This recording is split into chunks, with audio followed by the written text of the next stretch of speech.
Buenos días, queridos hermanos. Les saluda el pastor Martín Balta, pastor de la Misión Cristiana por lo Alto de Lima, Perú.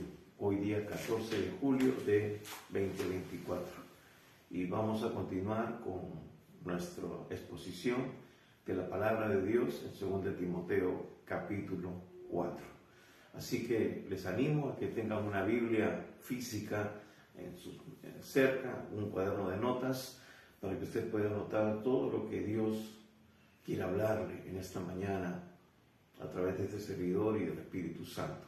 Así que prepárese y esté atento para estar en la presencia del Señor recibiendo el mensaje que tiene para su vida. Así que, sin más preámbulo, vamos a orar. Vamos a pedir la dirección del Señor. Acompáñenme en una palabra de oración. Padre bueno, Dios Todopoderoso, te damos gracias por tu infinita misericordia. Esas misericordias que son nuevas cada mañana, que nos permiten, Padre, estar aún vivos en este mundo para ser instrumentos en tus manos, para compartir las buenas noticias de salvación, para que todo aquel que en él crea, como dice tu palabra, no se pierda, mas tenga vida eterna. Y también, Señor, para edificar a los santos, como dice tu palabra en Efesios 4, para que ellos estén preparados, Señor, fundamentados en tu palabra, porque tú vienes pronto, para la edificación del cuerpo de Cristo, el cual es su iglesia, del cual cada uno de nosotros, como dice el mismo pasaje, somos miembros que unidos por nuestras coyunturas, tuétanos y todo lo demás, crecimos y creceremos para edificación y para bendición de multitudes. Padre, bendice a cada uno de mis hermanos, a cada persona que esté escuchando y escuchará este mensaje. Toca sus vidas y sus corazones. Padre, quita todo velo de incredulidad, de duda, y seas tú, Señor, resplandeciendo para salvación en sus mentes y en sus corazones. Padre, atamos y echamos fuera toda obra del enemigo. Padre, declaramos que no tiene parte ni suerte y que tu Espíritu Santo, que es el que convence de pecado, de justicia y de juicio, y que trae revelación a nuestras vidas, va a estar obrando en cada uno, Señor. Gracias, Padre. Te lo pedimos en el precioso nombre que es sobre todo nombre, el nombre bendito de Cristo Jesús, nuestro Señor y Salvador. Amén. Amén. Así que, hermanos, en esta mañana vamos a leer el pasaje en cuestión, 2 Timoteo capítulo 4, versos del 1 al 8.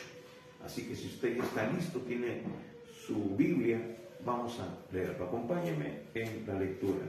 Dice así la palabra de Dios: te encarezco, está Pablo hablándole a Timoteo, dice, te encarezco delante de Dios y del Señor Jesucristo, que juzgará a los vivos y a los muertos en su manifestación y en su reino, que prediques la palabra, que instes a tiempo y fuera de tiempo, redarguye, reprende, exhorta con toda paciencia y doctrina, porque vendrá tiempo cuando no sufrirán la sana doctrina, sino que teniendo comezón de oír, se amontonarán maestros conforme a sus propias concupiscencias, y apartarán de la verdad el oído y se volverán a las fábulas.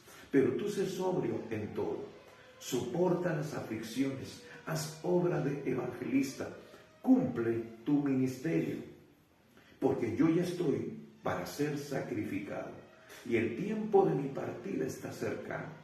He peleado la buena batalla, he acabado la carrera, he guardado la fe. Por lo demás, me está guardada la corona de justicia, la cual me dará el Señor, juez justo, en aquel día. Y no solo a mí, sino también a todos los que aman su venida. Hasta aquí la lectura de la palabra de Dios. Y vamos a meditar, vamos a ver qué es lo que Dios tiene para nosotros en esta mañana, en este pasaje. Lo hemos titulado la comisión, la misión de predicar la palabra. Ahora, es indudable que el Espíritu Santo nos está llamando a que nosotros cumplamos con esta tarea, con esta misión de parte de Dios. No es solamente, amados amigos, hermanos, para aquellos que tienen un llamado especial, por así decirlo, para ser pastores, para ser ministros, para ser líderes más comprometidos en la iglesia. Ya lo hemos visto en 2 Corintios capítulo 5, cuando dice el Señor que somos nosotros una nueva criatura, que hemos nacido de nuevo. Y ahí en ese pasaje nos dice que somos ministros, que nos ha dado el ministerio de la reconciliación, nos ha dado el mensaje de la reconciliación, como si por medio de nosotros le rogásemos a la gente que se reconcilien con Dios. Ese es el propósito por el cual Cristo nos ha salvado. No es una tarea solamente de algunos cuantos, no es una tarea solamente de los pastores, sino de todo el cuerpo de Cristo, de toda la iglesia que ha experimentado esa salvación, que puede darse cuenta, amados hermanos, de lo que ha sido vivir en la esclavitud del pecado, bajo la subyugación del enemigo, y luego ser libertado por el poder del Evangelio y experimentar el nuevo nacimiento, una transformación de la mente y del corazón, trayendo claridad a sus mentes, comprendiendo que ahora el propósito de Dios es que nos convirtamos en instrumentos en sus manos para poder rescatar a los perdidos. Así como Él tuvo misericordia y usó personas para que oraran por nosotros, para que nos compartieran el Evangelio, para que regaran esa semilla hasta que diera fruto. Y ese fruto fue nuestra nueva vida en Cristo, nuestro nacimiento espiritual. Y como dice Pedro, fuimos transportados del reino de las tinieblas al reino de la luz. Ahora nosotros podemos movernos en los dos ámbitos, porque ya conocemos esa vida vieja, conocemos esa vida pasada, conocemos por el discernimiento espiritual, por la revelación, por la presencia del Espíritu Santo en nuestras vidas, cómo opera el enemigo, cómo nos tenía subyugados, nos tenía esclavos. No podíamos nosotros tener decisión, queríamos, pero como dice el apóstol Pablo, queríamos pero no podíamos, porque estábamos atados a merced de Él. Pero ahora hemos sido libres, somos libres por el poder de la sangre de Cristo Jesús, al ocupar ese lugar que nosotros merecíamos en la cruz del Calvario. Y ahora Pablo está exhortando a Timoteo, le está diciendo, después de haberle explicado la razón, el propósito por el cual él lo ha comisionado para que esté en Éfeso, para poner el fundamento, para corregir de esas falsas doctrinas que ya estaban en boga y que, hermanos, todavía están vigentes, porque el enemigo lo que quiere es traer confusión, arrastrar la mayor cantidad de personas al infierno, ese lugar terrible, ese lugar del cual ya no hay salida, no hay vuelta atrás. Por eso hoy es el día de salvación, hoy es el día aceptable, no mañana ni pasado, es hoy, porque nadie tiene la vida comprada. Nadie puede decir, cuando sea viejito, entonces ahí ya aceptaré a Dios. No. Hermanos, vemos de que la muerte, el diablo no hace acepción de personas tampoco. ¿Cuántos no natos, cuántos niños que aún no han nacido son muertos por medio del aborto? Hermanos, nadie tiene la vida comprada. Y tú como creyente, Dios también está esperando que des fruto. Por eso cada día, Él anhela usarte. Él anhela que tú te conviertas en un instrumento consciente del llamado, de la responsabilidad de ser sal y luz, de ejercer influencia en tu familia y las personas de tu entorno, para que ellos también puedan conocer al Señor, sean salvos. Hermanos, entonces, aquí Pablo está hablándole a Timoteo, pero nos está hablando a nosotros. Es fuerte lo que Pablo le dice a Timoteo. Le dice, te encarezco delante de Dios y del Señor Jesucristo, que juzgará a los vivos y a los muertos en su manifestación y en su reino. Qué tremendas palabras. Lo que le está diciendo aquí el apóstol Pablo es un desafío, es, hermanos, un reto, es una exhortación fuerte. Aquí está usando realmente un término legal. Es como, hermanos, hay una persona en el banquillo de los acusados que ha sido testigo de algo y entonces se le está confrontando, se le está hablando delante del juez que está allí. En este caso, Pablo le está diciendo: te encarezco delante de Dios y del Señor Jesucristo. Hermanos, porque ellos son los testigos presenciales. Ellos conocen nuestra vida en integridad, sabe cómo nos conducimos, sabe si realmente estamos cumpliendo con el llamado y la responsabilidad que ahora nos ha dado de ser instrumentos para alcanzar a otros. No solamente al hablarles, sino también con nuestra vida, con nuestras actitudes. Es un desafío tremendo, es una responsabilidad tremenda, hermanos. Y no es algo a la ligera. Estaba escuchando los testimonios de personas, hermanos, realmente excepcionales. Es como cuando nosotros leemos sobre el testimonio de Job y dice que era un hombre intachable, un hombre temeroso de Dios, y Dios mismo da testimonio de él, de que no hay otro como él. Sin embargo, Job tenía lo suyo también. Tenía algunas situaciones en su vida que Dios quería tratar, y por eso permite que le suceda todo lo que le ha sucedido. Y hermanos, escuchaba un testimonio de un siervo de Dios, un hombre que quizás, si nos comparamos, por decirlo de alguna manera, aunque las comparaciones son odiosas, como dice alguien, o dicen un dicho, sin embargo, hermanos, nosotros tenemos que compararnos con el hombre perfecto, con el Señor Jesucristo. Tenemos que andar como Él anduvo.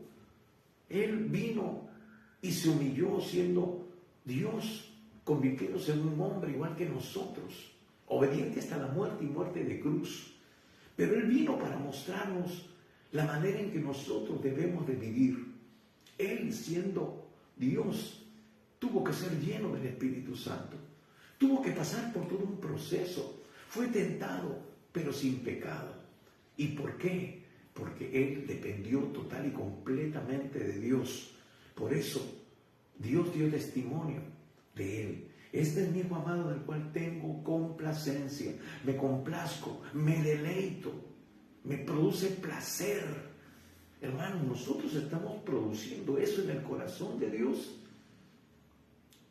Estamos obedeciendo realmente lo que dice la palabra. Y lo digo con mucho temor, porque muchas personas dicen ser siervos de Dios, pero en verdad no viven en el temor de Dios, porque hacen cosas que no le agradan a Dios, no dependen de Dios, no buscan dirección de Dios para hacer la obra, sino que introducen cosas dentro de el ministerio y llamado que Dios les ha dado, supuestamente favorables para el reino de Dios, pero no es lo que Dios les ha mandado realmente a hacer.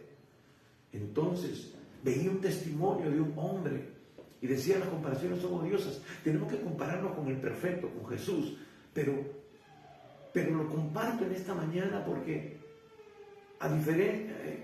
porque es un siervo de Dios al igual que yo y al igual que tú, un hijo de Dios.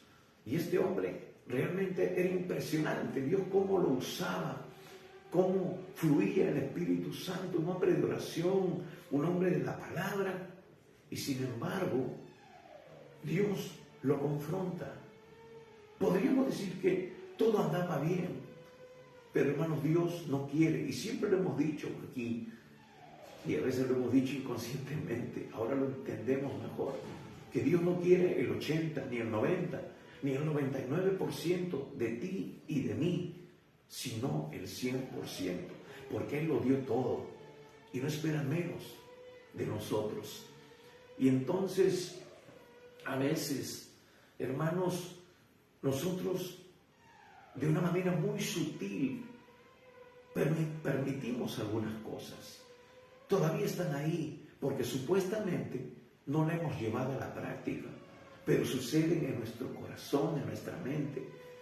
Y Dios quiere que nuestra mente y nuestro corazón estén rendidos a Él. Por eso dice, hijo mío, dame tu corazón. Y dice, de toda cosa guardada, guarda tu corazón, porque de él mana la vida. Y nos dice que renovemos nuestra mente, renovemos nuestro entendimiento. Dice que no nos conformemos a este siglo. Hermanos, hay muchas cosas que para este mundo, para este tiempo, las cosas son ya naturales. Hay una permisividad que realmente es alucinante y es realmente espantosa. Porque vemos ahora en la iglesia del Señor tanta permisividad. Hermanos, ahora le llaman tolerancia. Cuando Dios en su palabra dice que Él no tolera el pecado. Y eso es lo que se está tolerando. Haciendo cosas que no le agradan a Dios. Metiendo cosas dentro del culto, dentro de la predicación, donde no se cita a veces ni siquiera un versículo de la palabra. Ahora más parecen coachings que predicadores de la verdad, que confrontan el pecado. ¿Y qué le dice Pablo a Timoteo aquí? Te encarezco delante de Dios. Hermanos, es una responsabilidad que tenemos delante de Dios. Y Pablo la vivía. Pablo no estaba demandando algo que él no hacía. Él decía, ay de mí si no predico el Evangelio. Y si no tengo ganas, no me da la gana, o qué sé yo, o estoy carnal hoy día. Me es impuesta la necesidad. Tengo una responsabilidad, tengo que rendir cuentas delante de Dios. Y Él no era solo el único, sino tú y yo vamos a rendir cuentas. Por eso, hermanos, tenemos que decir las cosas como son. Aquí, Pablo le dice con mucha firmeza, como si fuera dentro de un tribunal. Le está diciendo, como dirían ahora y vemos en algunas películas, jura decir la verdad, toda la verdad y nada más que la verdad. Pues Dios nos está diciendo eso, que tenemos un compromiso con la verdad, con predicar la verdad. No somos dueños de la verdad, somos administradores de la verdad, porque eso es lo que Dios ha puesto en nuestras manos y en nuestros corazones. Y Pablo le está diciendo, te encarezco delante de Dios y del Señor Jesucristo. Dice que una persona sea juzgada, lo dice la Escritura, por 2 o 3 testigos. Hermanos, acá tenemos 2 testigos que son los testigos más maravillosos que podemos nosotros citar, porque ellos están centrados en la verdad. Ellos tienen todas las evidencias, tienen todas las pruebas a favor y en contra. Ellos conocen en lo más íntimo nuestras emociones, sentimientos y voluntad. Y hablaba de este siervo que Dios lo confronta. Y él le dice, pero Señor, yo te sirvo. Señor, yo trabajo para ti. Señor, yo hago esto. Entonces, el Señor le dice, ¿estás diciendo que yo estoy mintiendo? ¿Estás tratando de decirme que yo me equivoqué? Y entonces, el Señor Jesús, el Espíritu Santo, empieza a ministrar a su vida y le hace ver cosas hasta que él cae humillado, quebrantado delante de Dios. Hermanos, es porque a veces no hemos consumado el pecado y pensamos de que nosotros entonces como que no hay peligro, de que no estamos propensos a cometer eso. Es porque de repente no hemos caído en adulterio, porque no hemos codiciado lo de otros. Pero sí, a veces vemos un ministerio y decimos, ¿por qué ellos y por qué yo no? Esas actitudes, hermano, eso se llama pecado. De repente, vi una mujer hermosa, y eso es muy común, ese es uno de los ataques favoritos del enemigo en esta época, hermanos. Y en ese momento empezamos a desear, a codiciar, pero después decimos, no, Señor, perdóname, límpiame. Sí, pero al día siguiente lo mismo. Pasan 2 días lo mismo. Porque somos bombardeados cada día, cada instante, en cada momento.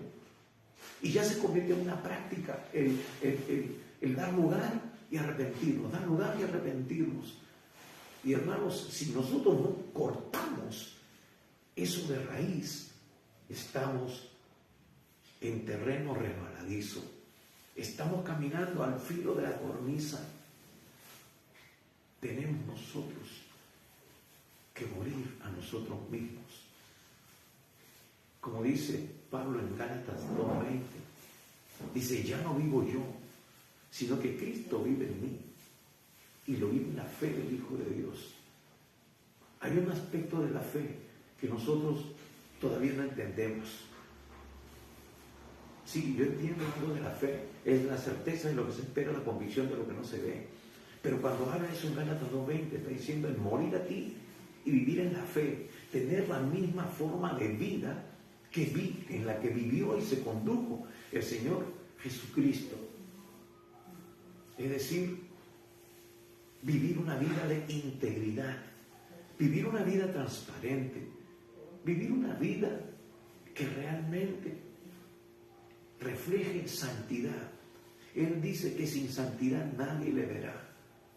Es fuerte esto, porque eso demanda, hermanos, una vida de pureza que quizás todavía no tenemos. Estamos en el proceso, pero como que no colaboramos con que ese proceso se consume, se lleve a cabo. Seguimos allí cojeando en ese aspecto. Y Dios le hizo ver eso. Y yo al ver esa situación, realmente me sentí confrontado. Porque dije, sí, Señor, es cierto. Decimos estar mejor que otros. A veces cuando otros caen, decimos, uff, ¿no? Sí, pues. Pero hermanos, esa no fue la actitud, ni es la actitud del Señor. Entonces, aunque no debemos compararnos, sin embargo debemos aprender de la vida de otros. Y creo que ahí está la enseñanza. Y aquí Pablo le está diciendo a Timoteo para que aprendamos de la vida de Timoteo, de cómo debemos de enfrentar nosotros las situaciones con respecto al testimonio, con respecto a la predicación del Evangelio que nos ha sido encargado. Te encarezco delante de Dios y del Señor Jesucristo. Y miren, qué fuerte, que juzgará a vivos y a muertos. Y Timoteo está incluido en ese grupo. Hermanos, vamos a ser juzgados, estaremos en el tribunal de Cristo. Dios quiera que estemos en el tribunal de Cristo, donde sí, Dios nos corregirá, nos dirá, tú no hiciste esto, no hiciste el otro. Pero este es tu galardón, porque al final fuiste fiel, te sostuviste en mi palabra, fuiste obediente a mi Espíritu Santo, que fue enviado para guiarte a toda la verdad, para ayudarte, para ser tu consolador, tu fortaleza en los momentos de dificultad. Y aunque tú no tenías mucha fuerza, te cediste al gobierno de mi Espíritu Santo. Hermanos, no es fácil, pero no es imposible. Con la ayuda de Dios, con la presencia de Dios, por eso tenemos que ser llenos del Espíritu Santo todos los días de nuestra vida. Ahora dice, juzgará a los vivos y a los muertos en su manifestación y en su reino. Y ahora vemos que Jesús viene pronto. Hermanos, el Señor viene pronto. Están las puertas. Pero el Señor también sabe que si viniera en este instante, nosotros estaríamos de repente quedándonos. Sí, yo sé que esto rompe algunas doctrinas que están ahorita presentes, de las cuales yo también he creído. Esto me ha roto los esquemas, pero es la verdad. Hermanos, dice, sin santidad nadie verá al Señor. Y como ven, la iglesia en este instante no es una iglesia santa, no es una iglesia sin arruga y sin mancha. Somos todavía nosotros vencidos por nuestra naturaleza carnal y tenemos que aprender a someterla, porque Dios nos ha dado los recursos, no nos ha dejado huérfanos, nos ha dado el poder, nos ha dado su unción, nos ha dado una identidad como hijos suyos. Hermanos, tenemos victoria sobre el pecado, pero tenemos que ejercer la autoridad. Tenemos que vivir en ese poder, en esa dimensión de gloria. Entonces, y le dice, tienes que predicar, versículo 2, que prediques la palabra. No dice que prediques cosas que a ti te parecen, cosas que de repente son tus experiencias. Si tus experiencias no están en línea con la palabra y tú quieres hacer de tu experiencia una doctrina, entonces estás desplazando la verdad de Dios. Pero si eso va en línea con la palabra, entonces Dios va a tocar vidas, va a transformar vidas. Porque hay muchas personas que están pasando la experiencia que tú pasaste antes de conocer al Señor. Por eso, hermanos, el testimonio es importantísimo, pero tiene que estar sometido, tiene que estar alineado con la palabra poderosa de Dios, para que tenga fruto, para que produzca vida en aquellas personas que aún no le conocen. Dice que prediques la palabra. Tienes que predicar la palabra. Hermanos, sin embargo, en este tiempo es tan triste ver de que no se predica la palabra, porque los creyentes no conocen la palabra. Donde voy, donde me encuentro con pastores que son serios, hombres de la palabra, hombres que realmente son íntegros delante de Dios, siempre escucho lo mismo, que en las iglesias hay tanta escasez del conocimiento de la palabra de Dios. No son vidas fundamentadas, cimentadas, enraizadas, profundizadas en la palabra de Dios. Y entonces el enemigo saca provecho de eso. Y esas personas, muchas veces lo he dicho y lo vuelvo a decir, y no me cansaré de decirlo, forman parte de un liderazgo, están teniendo responsabilidades pastorales, son miembros que están a cargo de células, a cargo de ministerios en las iglesias, y no tienen fundamento bíblico, no tienen base doctrinal sólida, porque no tienen fundamento en la palabra. Pero Pablo está diciendo que prediquen la palabra. Entonces, ¿qué está haciendo la iglesia? Si tiene escasez de la palabra, si no tiene fundamento en la palabra, lo único que hacen es invitar a la iglesia y vaya a ver qué hay en la iglesia. Ya lo he dicho, parecen más discotecas que iglesias. Hermanos, vemos gente que hace con su cuerpo lo que le da la gana, cuando el cuerpo es templo del Espíritu Santo. Hermanos, cuando la palabra de Dios dice que Dios quiere guardar todo nuestro ser, espíritu, alma y cuerpo, irreprensible para la venida del Señor Jesucristo. Gente que cuestiona, no la conoce la palabra y la cuestiona. Que no se ve, ya esto no se hace, esto sí se hace. Que yo puedo hacer esto. Inclusive pastores. Qué tremendo es esto. Prediquen la palabra. Dice que instes. Miren la urgencia. La urgencia. Si ya era en este tiempo, ¿cuánto más ahora? Hermanos, al ver la maldad, al ver todo lo que vemos, que es terrible. Dice que instes a tiempo y fuera de tiempo. Redarguye, reprende, exhorta con toda paciencia y doctrina. La Biblia, Dios habla hoy. Dice esto en el versículo 2 que hemos leído. Dice que prediques el mensaje, que insistas cuando sea oportuno y aún cuando no lo sea.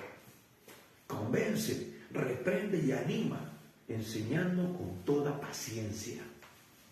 Eso nos dice, Dios habla hoy del versículo 2, pero es interesante el énfasis, porque dice que prediques el mensaje y que instas cuando sea oportuno y aún cuando no lo sea. Hermanos, antes uno podía decir, voy a ir a tal reunión que no son creyentes, muchas personas, porque tengo que ir y también ser influencia, tengo que ser un instrumento de Dios en ese lugar. Pero después vemos que las situaciones no eran aparentes y nos abstenemos. Miren, ¿cuál es la urgencia en este tiempo? La inminente venida del Señor Jesucristo. que ahora Dios nos dice, rompe los protocolos. Te está diciendo que insistas cuando sea oportuno y aún cuando no lo sea. Porque, hermanos, quizás no haya otra oportunidad para esas personas. Y Dios nos lo va a demandar. Porque dice que vamos a estar delante de aquel que juzgará a los vivos y a los muertos en su manifestación y en su reino.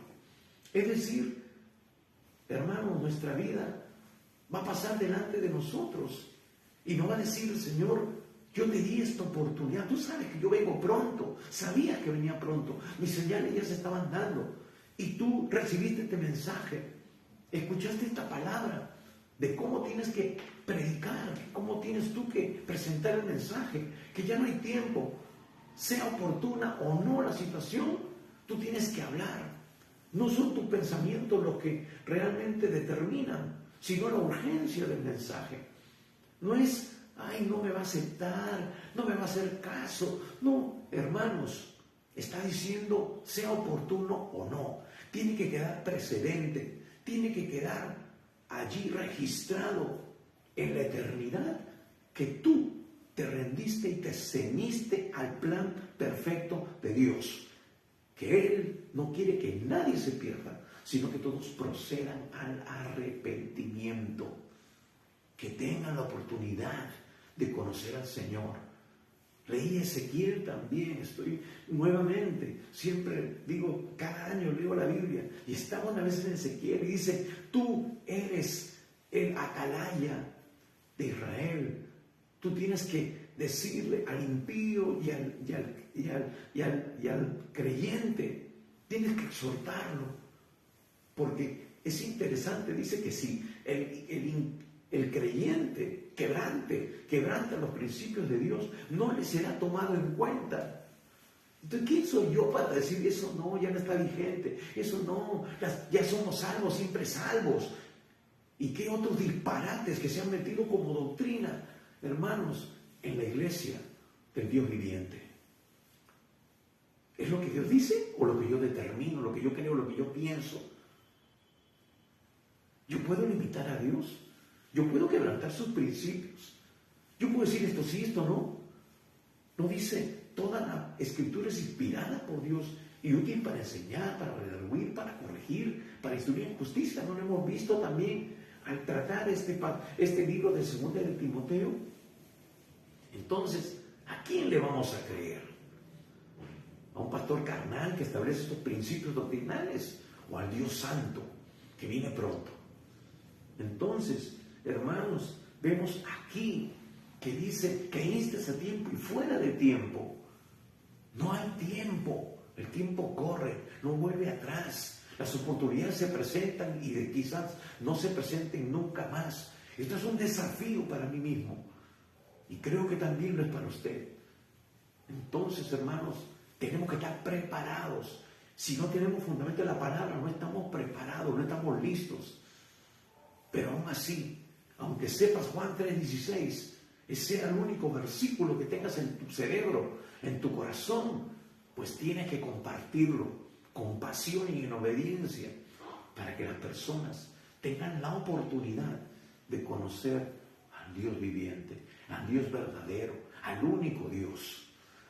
Entonces, dice, redarguye, reprende, exhorta con toda paciencia y doctrina. Interesante. Ahora dice redarguye. Pero hermanos, ¿quién es el único que redarguye de pecado? Que convence de pecado. ¿No es el Espíritu Santo? Entonces, aquí nos está hablando de una íntima comunión. El creyente tiene que estar sometido al Espíritu Santo para que el Espíritu Santo se mueva. Tenemos que movernos paralelamente con el mover del Espíritu Santo para que el Espíritu Santo pueda obrar en la vida de las personas. Él es nuestro colaborador, nuestro ayudador.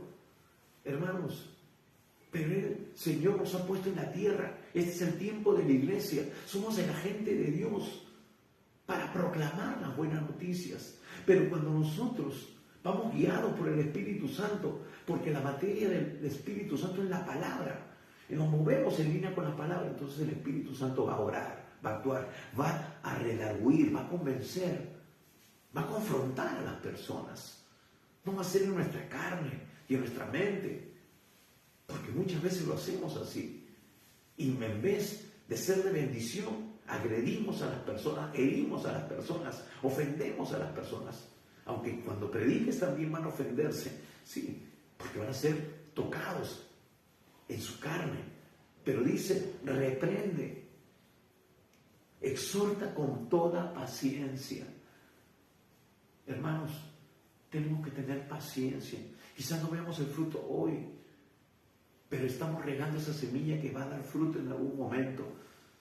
Yo no me convertí más que después de 7 años que empecé a recibir la palabra, que empecé a escuchar amigos que me compartían, pero también el Espíritu Santo regaba esa semilla porque yo leía la Biblia.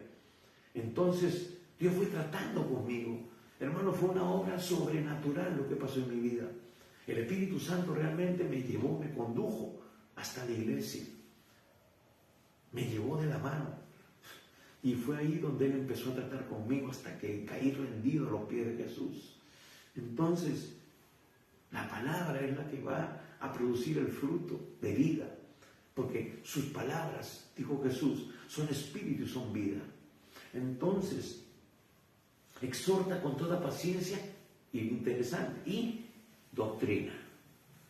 Y solamente tienen doctrina sana los que se fundamentan en la palabra de Dios, los que están escudriñando las Escrituras, los que pueden conocer el billete verdadero y descartar el falso, los que tienen pleno conocimiento del propósito de Dios, los que sus vidas están alineadas con su palabra eterna.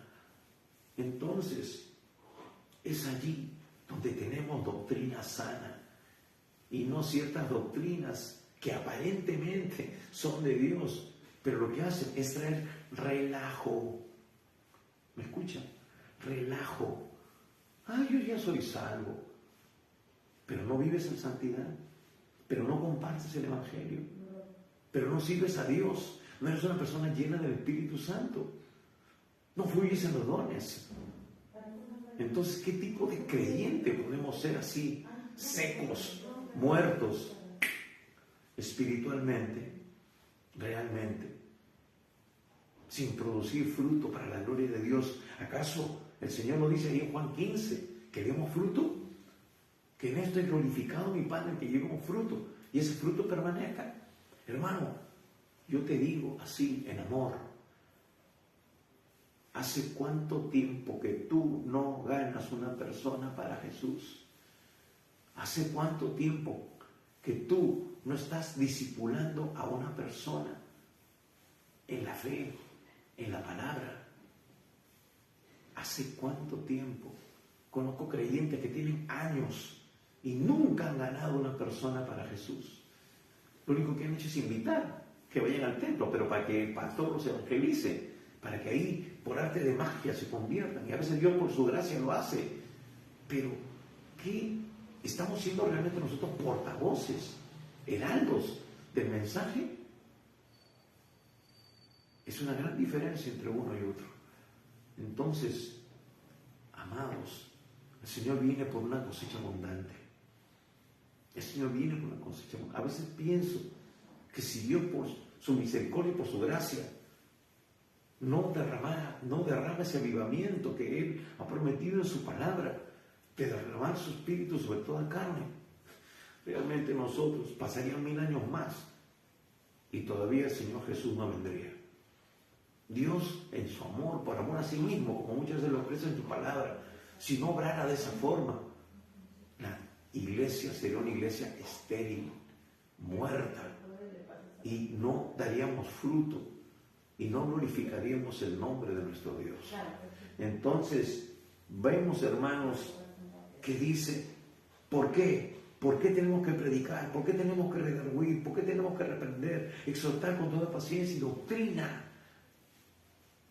Versículo 3. Aquí Pablo ya está hablando también de manera escatológica, profética. Está fluyendo nuevamente como profeta. Dice, porque vendrá tiempo cuando no sufrirán la sana doctrina, sino que teniendo comezón de oír, se amontonarán maestros conforme a sus propias concupiscencias, conforme a sus propios deseos.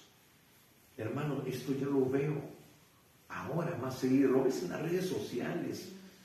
Conozco hombres, ministros, pastores, que estaban en la sana doctrina, lo he dicho varias veces, y que ahora se han desviado de la verdad, salen con disparates que Jesús ya vino. El otro día estaba predicando y colgué este video y hablé en alguna parte del fin, y alguien me puso ahí, ¿el fin? ¿El fin de qué?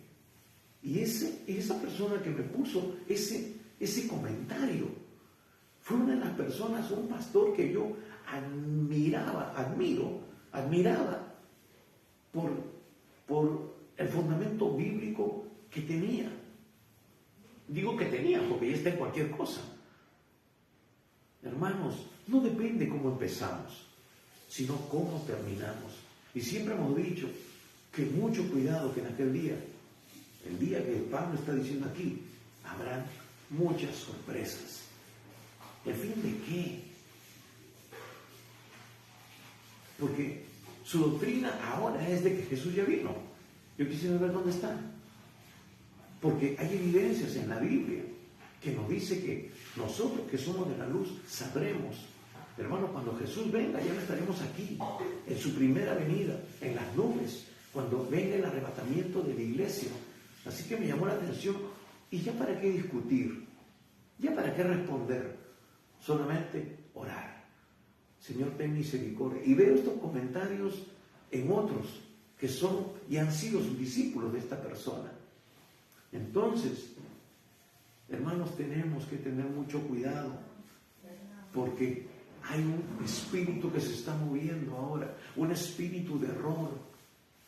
Hermanos, conforme a sus propias concupiscencias. Pablo va a decir también, cuidado con esas fábulas y genealogías interminables. Hermanos, hay doctrinas, hay iglesias que se fundamentan en unas doctrinas que son fábulas, son cuentos. Y ellos creen esos cuentos, pero es porque no tienen fundamento sólido en la palabra de Dios. Por eso, cuán importante es que nosotros, primeramente nosotros, nos fundamentemos sólidamente en la palabra para poder refutar y enseñar. Ahora, dice, porque vendrá tiempo, y hermanos, estamos ya en este tiempo, no soportan la doctrina verdadera, están buscando cosas nuevas, y es ahí donde el espíritu de error se mete y les hace ver alucinaciones que parece que son en línea con la palabra, pero son disparates, son cosas tiradas de los pelos.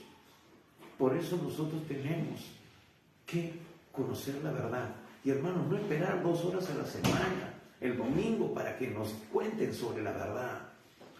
Hemos dicho que tenemos que ser como los cristianos de Berea, que escudriñaban las escrituras, y cuando venía un predicador lo escuchaban, decían, sí, esto es cierto, pero ¿por qué? Porque ellos ya estaban fundamentados en la palabra de Dios. Y ese es el tipo de creyente que Dios va a llevarse en el día de su venida. Y ese es el tipo de creyentes que fundamentan, discípulos sólidos. Esos son los tipos de creyentes que dan fruto abundante. Esos son los tipos de creyentes que confrontan el pecado, que redarguyen, que reprenden con autoridad. Entonces, y dice, y apartarán de la verdad el oído y se volverán a las fábulas. Ahí están. Es una fábula, es un cuento ficticio, algo que te puede enseñar algo, pero no es real. Es como una parábola o algo así. Eso es una fábula. Interesante, porque la fábula siempre se relaciona con animales, ¿no?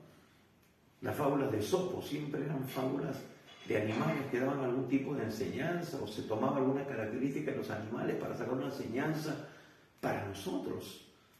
Pero, hermanos, ¿qué enseñanza podemos sacar del error? Solamente que no caigamos en ese error.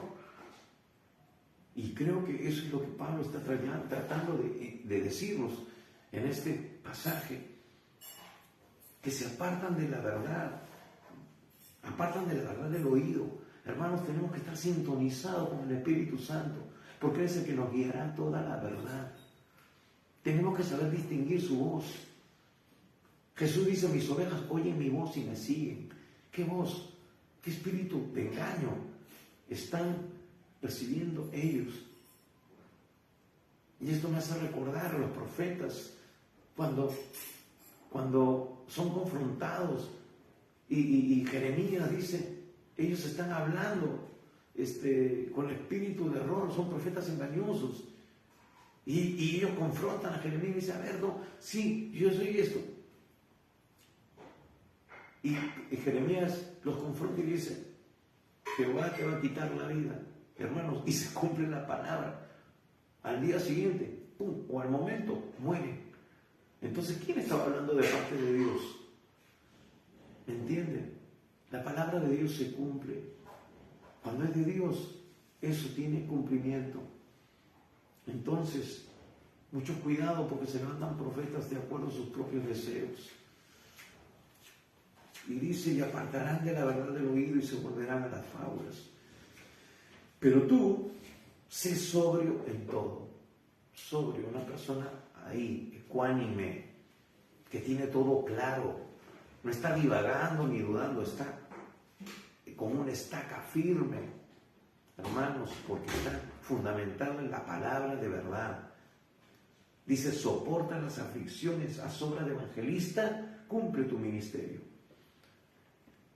Pablo le está diciendo, van a venir aflicciones, van a venir oposición. Hermano, eso sucede porque cuando predicamos la verdad de Dios, hay cuestionamientos, hay críticas.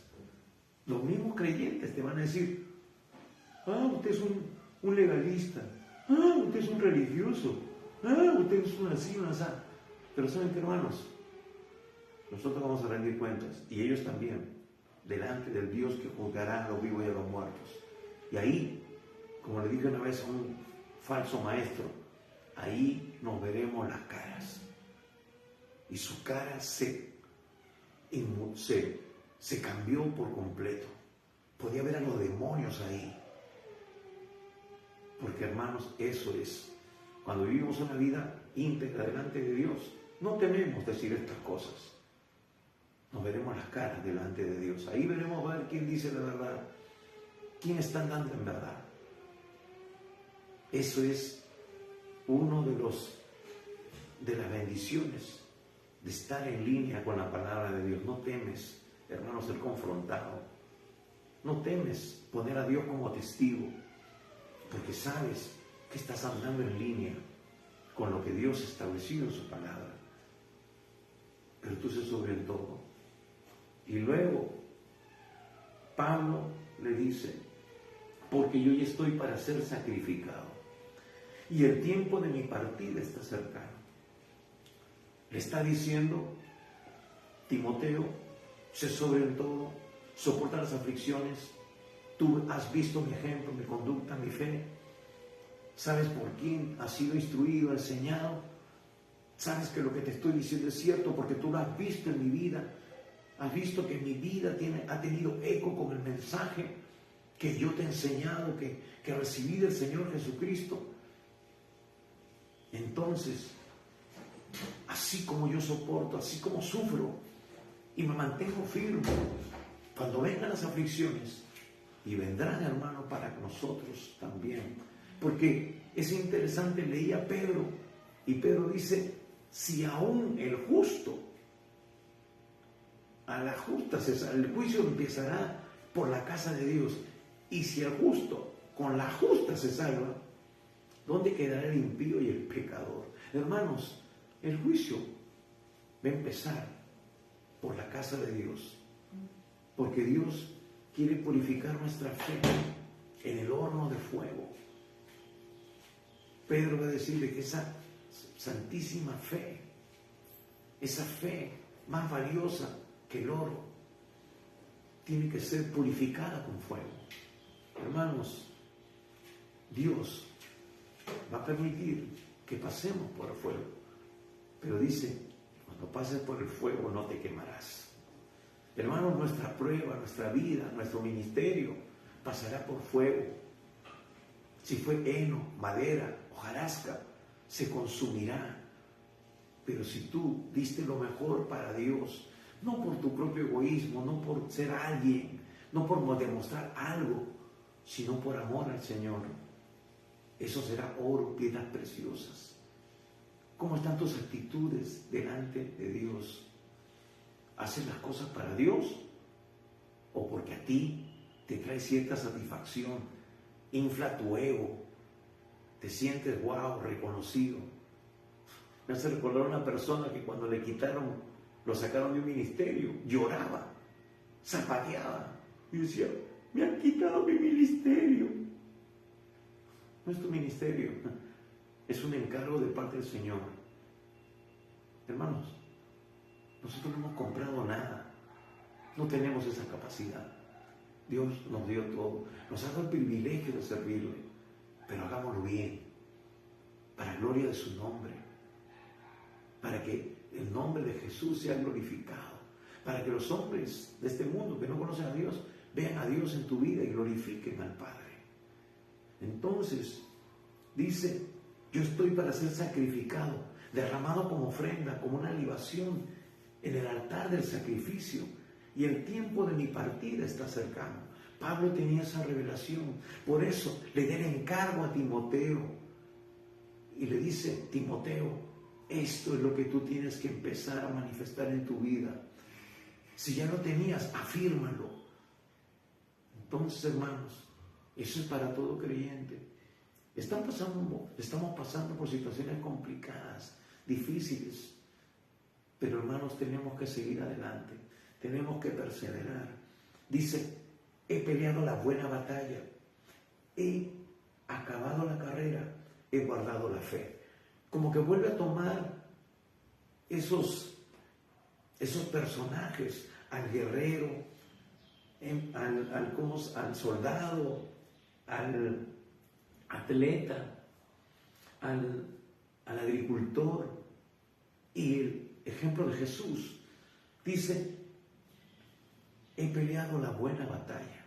Hermanos, la batalla de la fe es una buena batalla, porque a pesar de las vicisitudes, dificultades, aparentes derrotas, nuestra victoria está asegurada, porque el Señor es el que pelea por nosotros. Es decir, hermanos, es una batalla porque vamos contra la corriente. Estamos enfrentados a un sinnúmero de enemigos. Hermanos, no es solamente el diablo, es nuestra carne, es el mundo. Son nuestros propios seres queridos. Los primeros enemigos son a veces los de nuestra casa. El esposo, la esposa, los hijos. Hermanos, es una batalla. Pero es una buena batalla. Porque nuestra victoria está asegurada. Porque estamos del lado de aquel que no ha perdido ninguna batalla. El Señor. Él aparentemente perdió la batalla en la cruz. Pero el diablo no se imaginó que esa era la victoria, que iba a darle el golpe certero y definitivo, que lo despojó de todo poder y de toda autoridad.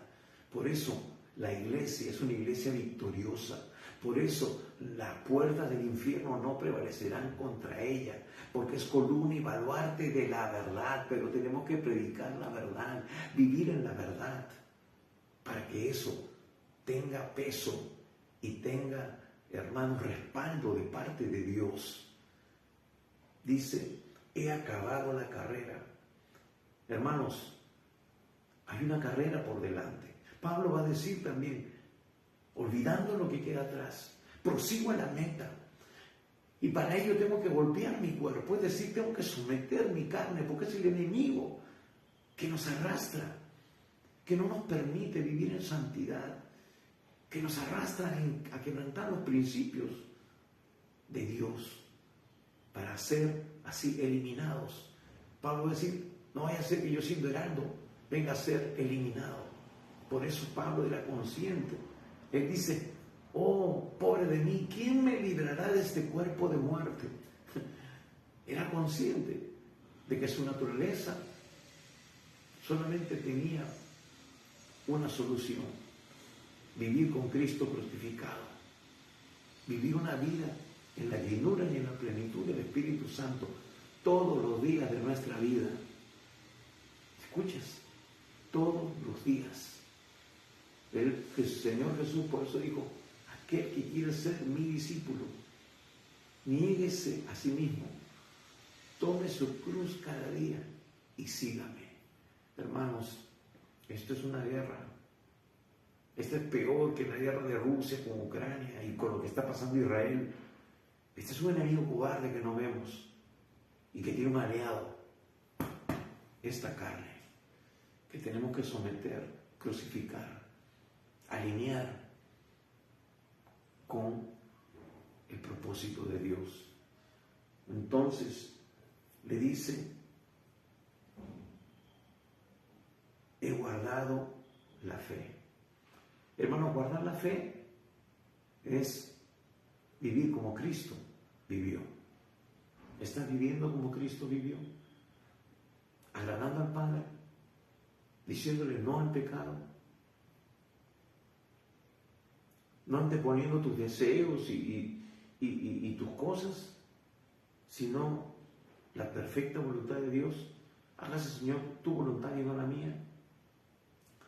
Dice, por lo demás, conclusión, me está guardada la corona de justicia, la cual me dará el Señor, juez justo, en aquel día. Y no solo a mí, sino también a los que aman su venida. Hermanos, con este versículo podría pasarme un mes predicando. Dice, por lo demás me está guardada la corona de justicia. Una palabra griega, diakusune, dice justo, la cualidad de actuar correctamente. Es decir, hermanos, Dios va a actuar correctamente. Dios va a hacer lo justo. Le va a dar a cada uno conforme a sus obras. Por eso, escudriñémonos. ¿Cómo está nuestra vida interior? ¿Qué albergamos en nuestros pensamientos, en nuestras emociones, en nuestra voluntad? ¿Están alineados con el propósito de Dios? Hermanos queridos, Dios actúa correctamente. Dios ha establecido sus principios. A mí me apena mucho cuánta gente engañada, gente que yo conozco, gente que es parte de mi entorno. Muere un conocido, un amigo, una persona, y dicen, el Señor lo tenga en su gloria. Con mucho respeto lo digo, pero aquel que nos dio la vida ha establecido principios y nos va a demandar por nuestra vida. Y todo aquel que no ha hecho lo justo, que no ha tenido una relación con Dios, que no le ha conocido, que no ha cumplido con el requisito que Dios estableció en su palabra para ser un hijo de Dios, lo siento mucho, pero está en ese infierno ardiente por la eternidad y hasta la eternidad. No está participando de la gloria de Dios y ya no tiene salida, no hay vuelta atrás. No hay misas ni de mes, ni de año, ni de milenio que pueda sacar a esa persona de la condición en la cual se encuentra. No hay ninguna cantidad de oraciones que se puedan hacer a favor para que esa persona salga de ese lugar. Por eso, hoy es el día aceptable. Hoy es el día de salvación. Esto es lo que nosotros predicamos y lo que Pablo le encargó a Timoteo que predique y que tenemos que hacer a tiempo y fuera de tiempo. Que instemos a conocer al Señor cuando sea oportuno y aún cuando no lo sea. Que te llamen loco, chiflado. Oye, que te respeta, estamos en una reunión. Hermanos, no nos importa Lo único que te debe importar es lo que Dios piensa de ti. Y punto. Agradar al Padre, hacer su voluntad. Dice, el cual, la corona de justicia, la cual me dará el Señor, juez justo. Hermanos, Él es un juez justo, en aquel día. Está hablando de su venida. Y no solo a mí, sino también a todos los que aman su venida. Hay un requisito aquí. ¿Tú amas su venida o temes que Él venga porque sabes que estás mal todavía? Después de lo que te he dicho, yo creo que vas a tener que pedir al Señor una prórroga. Tenemos que pedir al Señor una prórroga porque honestamente no estamos andando bien. El tiempo se me agota, pero tengo que decírselos a tiempo y fuera de tiempo, sino a todos los que aman su venida. Tú amas su venida cuando ya, hermano, sabes que has hecho el trabajo, porque ya Pablo lo había hecho. Cuando ya tu vida sabe que el propósito de Dios se ha cumplido, está en cumplimiento, que ya es el tiempo en que nosotros reposemos de las obras que Él nos ha encargado de hacer. Pero es interesante porque dice aquí, y el juez justo en aquel día.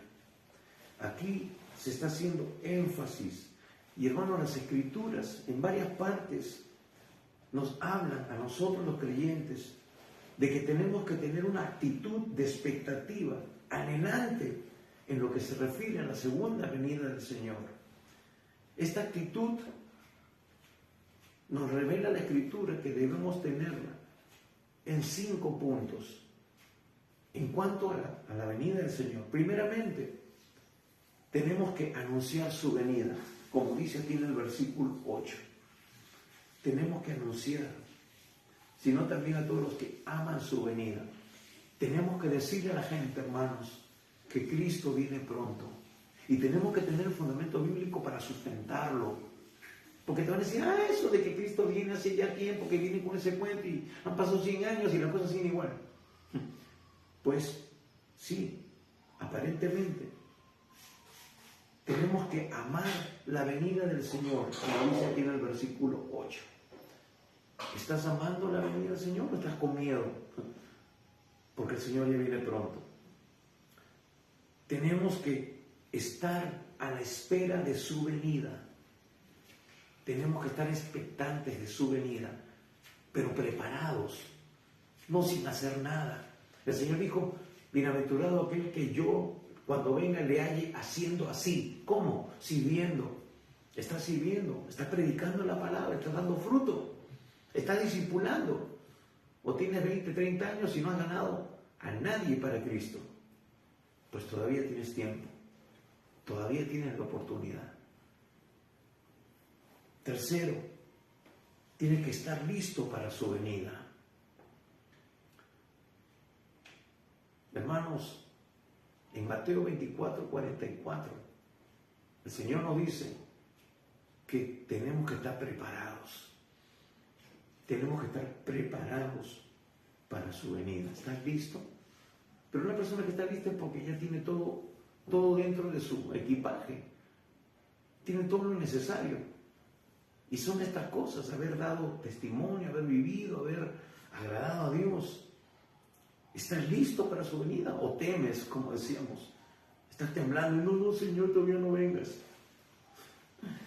Cuarto, tener paciencia hasta su venida. Esa es otra cosa.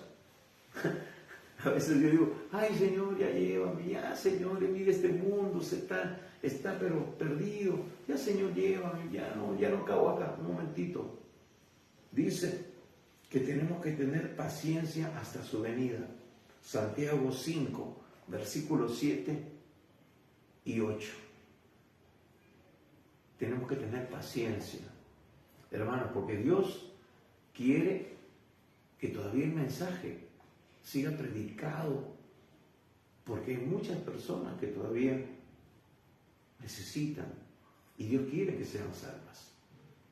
Así que hay que tener paciencia hasta su venida y finalmente orar por su pronta venida. Hermanos, tenemos que orar. No porque si oramos va a venir más pronto, no, sino por nosotros mismos. Hermanos, ¿en qué condición se encuentra la iglesia ahora? Tenemos que orar. Orar para que el Señor venga, pero que venga y encuentre una iglesia sin arruga y sin mancha como Él quiere. Para estar alineados, soportar todavía las situaciones caóticas que se van a seguir dando. Orar por nuestra familia. Dios todavía quiere usarnos. Y termino con estas palabras. Te encarezco delante de Dios y del Señor Jesucristo, que juzgará a los vivos y a los muertos en su manifestación y su reino. Que prediques la palabra, que instes a tiempo y fuera de tiempo. Redarguye, reprende, exhorta con toda paciencia y doctrina. Porque vendrá tiempo cuando no sufrirán la sana doctrina, sino que teniendo comezón de oír, se amontonarán maestros conforme a sus propias concupiscencias. Hermanos, vemos seminarios y seminarios, congresos y congresos, con cada disparate, y la gente va, se llena, porque ya estamos en este tiempo. Pero tú y yo debemos vivir en línea con la palabra de Dios. Vamos a orar. Y si tú aún todavía no has entregado tu vida a Jesús, la Biblia dice que hoy es el día aceptable, hoy es el día de salvación. Dios te está hablando porque Jesús viene pronto y no quiere que tú te pierdas, sino que tú le conozcas, pero le conozcas de verdad. No te estoy hablando de cambiar de religión, te estoy hablando de tener una relación con el Dios vivo y verdadero. Vamos a orar. Y hermano, hermana, si tú estás siendo hallado falto, arrodíllate, humíllate, pídele perdón a Dios y dile: Señor, perdóname por cada pensamiento, por cada reincidencia en mi pecado, que ya es una costumbre, no es un hecho aislado, es algo permanente, se da muy seguido. Y es más, el diablo usa eso para decirte: ¿tú crees que Dios te va a perdonar si cada rato lo haces? A veces tiene razón el diablo, ¿no? Hermanos, muramos a nuestro yo y digámoslo: Señor, renueva mi mente, Señor, guíame a toda la verdad. Señor, esto que me enseñan en mi iglesia, ¿es cierto? Señor, esta doctrina es cierta. El Señor te va a guiar a toda la verdad. Él va a corroborarlo con su palabra. Vamos a orar. Y si tú no has entregado tu vida a Jesús, hoy es tu oportunidad. Dice la Biblia: hoy es el día aceptable, hoy es el día de salvación. Y si tú quieres hacerlo, dile sí, con toda sinceridad, con todo tu corazón. Dile: Padre Santo, reconozco que soy pecador y que necesito de tu perdón. Señor, perdóname por todos mis pecados. Estoy dispuesto a abandonar el pecado. Señor Jesucristo, creo que tú has muerto por mis pecados en la cruz, ocupando mi lugar, y eres mi Salvador. Ahora mismo, Señor, te invito a entrar en mi corazón. Te entrego mi vida. Toma el primer lugar en mi vida y te seguiré obedeciendo tu palabra cada día. Señor, hoy yo te recibo como mi Señor y único Salvador. Amén. Si tú hiciste esta oración de todo corazón, su palabra, la palabra infalible, verdadera de Dios, dice que tú hoy te has convertido en un verdadero hijo e hija de Dios, que has pasado de muerte espiritual a vida espiritual, a vida eterna, que tu nombre hoy, 14 de julio, a las 12:16, ha sido inscrito en el libro de la vida del Cordero y no irás a condenación, mas has pasado de muerte a vida. Pero este es solo el principio. Hermano, tienes que fundamentarte en la palabra de Dios. Tienes que conocer el propósito de Dios. Por lo mismo que he compartido en este mensaje. Hermanos, hay mucha gente, y Pablo lo enseña en 2 de Timoteo, que empezó bien, pero después se desvían en fábulas, en doctrinas cerradas. La salvación, lo que tú has hecho hoy de todo corazón, es solo el principio. Pero el diablo no se va a quedar tranquilo. Él no suelta prenda. Él no da a nadie por perdido. Él va a tratar de otra vez jalarte a su reino. Pero tú tienes que estar anclado en la verdad. Tú tienes que estar andando de la mano con Jesús. Y nosotros queremos ser de bendición para tu vida. Nosotros queremos ayudarte a crecer saludablemente en los principios de su palabra, para que no te extravíen, para que no te arrastren por doctrinas falsas que tienen apariencia de que son bíblicas. Así que comunícate con nosotros y nosotros estaremos ayudándote para que tú aprendas a depender de Dios. Y tú, hermano, hermana, alíñate con la palabra, fundamentate con la palabra, créele a Dios y obedécele. Ese es lo que Dios espera de ti y da fruto para su gloria. El Señor viene pronto. Así que gracias por tu tiempo, por este tiempo invertido. Gracias por tu atención. Y algo más, ayúdanos a que esta palabra de Dios corra, que este mensaje llegue a otras personas. Compártelo con tus contactos, amigos, en tus redes. Hermanos, como dice aquí, tenemos que instar, sea oportuno o no. Y ora para que Dios cautive su atención y puedan escuchar este mensaje de principio a fin y puedan abrir sus corazones al Dios vivo. Ese es nuestro anhelo. Te invitamos también a participar de nuestro tiempo de oración los días miércoles 7:30 de la noche. Estamos orando por el mundo, por muchas necesidades y también queremos interceder por tus situaciones personales que necesitan de repente oración, por tus familiares, amigos, por el problema que tengas. Dios tiene la solución. Gracias una vez más. Bendecimos tu vida, bendecimos tu familia, tu hogar, tu trabajo. Que la mano de Dios sea sobre todo lo que Él te ha concedido. Así que recuerda, el Señor Jesús viene pronto. Prepárate. Dios te bendiga.